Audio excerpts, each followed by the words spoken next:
Elle est juchée sur un promontoire avec une vue splendide sur la tour, accolée à un terrain privé avec peu de ruines visibles à l'extérieur de l'ancien château épiscopal. Elle est située au-dessus des sources de la tour et en particulier celui du gouffre du Dormant. L'ancienne chapelle du château des évêques d'Angoulême, à Tours, est aujourd'hui l'église de la commune. L'évêque Guillaume Ier de Taillefer édifia cette chapelle, l'Historia Pontificum et Comitum Angolismensium III, qui est la précieuse source de renseignements pour l'histoire du Moyen-Âge dans le comté d'Angoulême, nous apprend que l'évêque Guillaume Ier de Taillefer, qui était d'humeur belliqueuse, édifia Trouve et Bourzac, édificavit Tolveram et Borzacum, le château qui est sur le gouffre de la rivière de Tours. Guillaume Ier occupa le siège d'Angoulême entre 1041 et 1074. Et l'Historia Pontificum nous dit que le début de son épiscopat avait été assombri par des querelles avec son frère le comte Foulques, qui s'était emparé des revenus de l'évêché. Le château date des 10 dernières années de son mandat.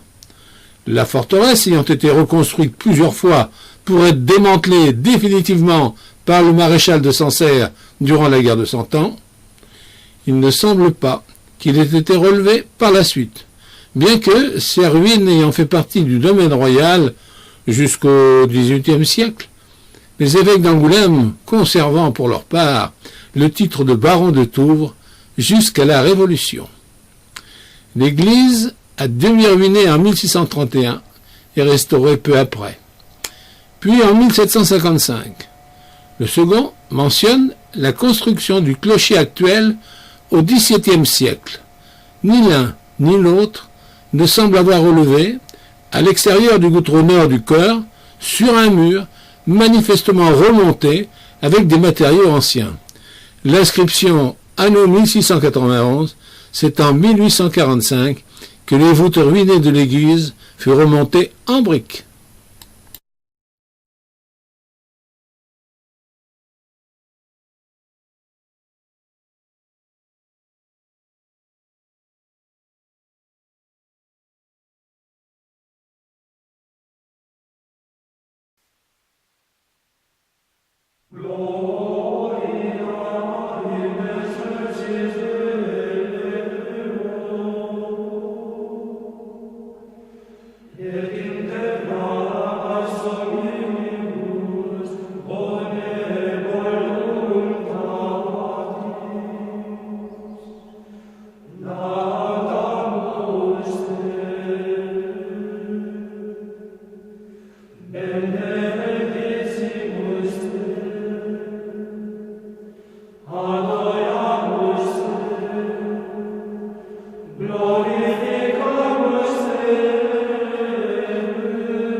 Samedi 20 janvier 2018, lors des vœux municipaux, la maire, Brigitte Baptiste, a annoncé l'arrivée d'un courrier vendredi 19. L'église est inscrite au patrimoine régional à l'inventaire des monuments historiques. C'est une étape cruciale pour la sauvegarde de l'église Sainte-Marie-Madeleine de Tours. À la bataille de Poitiers, après la mort d'Abderrahman, chef des Sarrasins, beaucoup trouvèrent un refuge en Angoumois, vers Cigogne, Le Brogne, Dirac, Serres et Cognac. Beaucoup se fixèrent dans nos contrées et conservèrent le nom de Morins et de Sarrasins. On raconte à ce sujet que le calife, Haboutassim, qui portait à son doigt une bague ornée d'un rubis, vint jusqu'à Angoulême, suivi de quelques-unes de ses femmes. Longtemps, il se cacha dans les bois d'Urtebise et dans les grottes de Saint-Marc. Parmi ses compagnes se trouvait la belle Tamira, d'originaire d'Ispahan, en Iran. Profitant un jour du sommeil de son maître, elle s'échappa et erra pendant quelques jours au milieu des froides solitudes. On était en décembre, et des spectres aux bras scintillants de givre semblaient se dresser à chaque pas pour lui barrer la route. Elle avançait toujours, cependant, dans la direction du soleil levant. Après plusieurs jours de marche, elle atteignit le sommet d'une colline. Un édifice se dressa devant elle. C'était l'église de Tours pour la messe de minuit de Noël.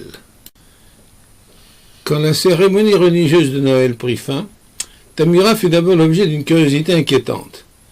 Mais on venait d'apercevoir sous ses haillons un bracelet orné de saphir. Interrogée par le seigneur et la noble châtelaine, Tamira fut mise à l'abri de la foule qui la prenait pour une sorcière. Elle fut recueillie au château du comte et de la comtesse de Taillefer.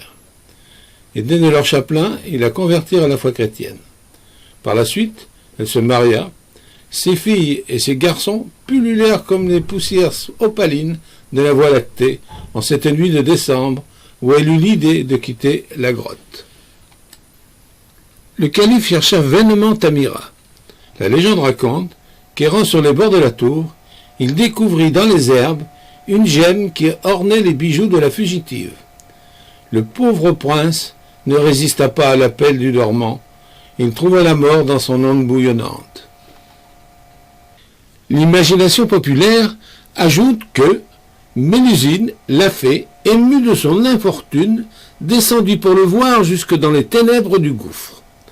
La fée, gentiment apitoyée, d'un coup de baguette magique, aurait fait surgir du fond des eaux une mosquée décorée de faïences en couleurs, ornée d'arabesques.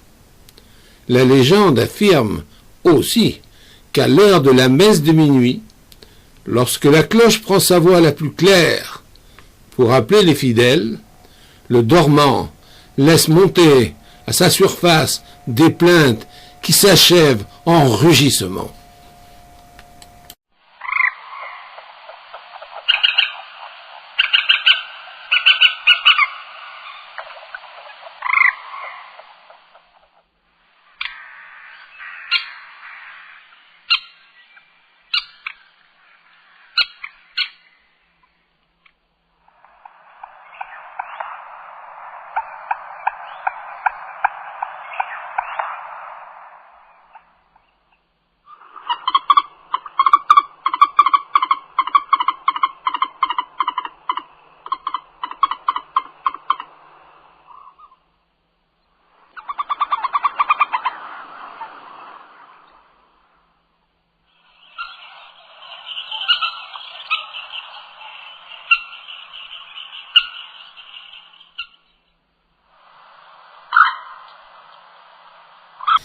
Depuis plus de 50 ans, la Sidiac produit des mélanges caoutchouc et des polymélènes MBR PVC dans un souci permanent de qualité et de respect de l'environnement de la tour.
pas de quoi casser la baraque, mais simplement naviguer sur la belle rivière.